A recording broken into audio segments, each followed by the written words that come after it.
రాబోయే మున్సిపల్ ఎన్నికలలో ఉమ్మడి మెదక్ జిల్లా వ్యాప్తంగా ప్రధాన పార్టీలకు ధీటుగా జనసేన పోటీ చేస్తుందని గ్రేటర్ హైదరాబాద్ జనసేన అధ్యక్షుడు ఉమ్మడి మెదక్ జిల్లా ఎన్నికల ఇన్ఛార్జ్ రాజలింగం అన్నారు.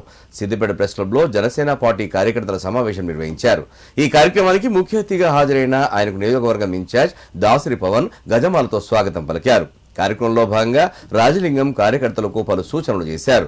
అంతకు ముందు పలువురు కార్యకర్తలు జనసేన పార్టీలో చేరగా వారికి రాజలింగం కండువా కప్పి పార్టీలోకి ఆహ్వానించారు. అనంతరం నిర్వహించిన మీడియా సమావేశంలో ఆయన మాట్లాడారు. 2 తెలుగు రాష్ట్రాలు పవన్ కళ్యాణ్ 2 కళ్లని అన్నారు. తెలంగాణ రాష్ట్రంపై పవన్ కళ్యాణ్కు ప్రత్యేక అభిమానం ఉంటుందన్నారు. తెలంగాణ రాష్ట్ర జనసేన పార్టీ కార్యకర్తల అభిప్రాయం మేరకు పవన్ కళ్యాణ్ ఆదేశాలతో తెలంగాణలో జనసేన పార్టీ పోటీకి నిలుస్తుందన్నారు. ఉమ్మడి మెదక్ జిల్లాలో జనసేన విజయ దుందుబి మోగిస్తుందని ఆశాభావం వ్యక్తం చేశారు. జనసేన పార్టీ రేపు ఏదైతే జరగబోయే తెలంగాణలో జరగనున్న మున్సిపల్ కార్పొరేషన్ ఎన్నికల్లో అన్ని పార్టీల ప్రధానమైన పార్టీలతో పాటు మా యొక్క జనసేన పార్టీ కూడా ఈ మున్సిపల్ కార్పొరేషన్ ఎన్నికల్లో పోటీ చేయబోతున్నాం. ఈరోజే రిజర్వేషన్ ప్రక్రియ కూడా రావడం జరిగింది.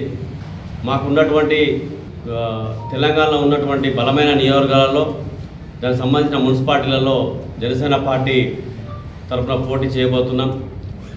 ఈ పోటీ యొక్క ముఖ్య కారణం తెలంగాణలో ఉన్నటువంటి పార్టీని నమ్ముకొని పార్టీ శ్రేణులంతా మా రాష్ట్ర నాయకత్వం దృష్టికి తీసుకురావడం వల్ల మేము పవన్ కళ్యాణ్ గారి దృష్టికి తీసుకెళ్ళి ఈ యొక్క తెలంగాణలో జరుగుతున్న ఎన్నికలను ఖచ్చితంగా పోటీ చేయాలని వారికి ఒత్తిడి తీసుకురావడంతో వారు ఈ యొక్క పోటీని వారు ఆమోదింపజేసి ఓకే చేయండి అని చెప్పడంతో ఈ యొక్క ఎన్నికల ప్రక్రియ కార్యక్రమాన్ని జనసేన పార్టీ తరఫున ఈ పార్లమెంటు వేదికగా జిల్లాల వారీగా బాధ్యత ఇవ్వడం జరిగింది. అందులో భాగంగా నాకు ఈ మెదక్ జిల్లా బాధ్యత ఇవ్వడంతో ఈరోజు ఇక్కడ సిద్దిపేట నియోజకవర్గంలో ఈ యొక్క ప్రెస్ మీట్ కార్యక్రమం పెట్టడం జరుగుతుంది.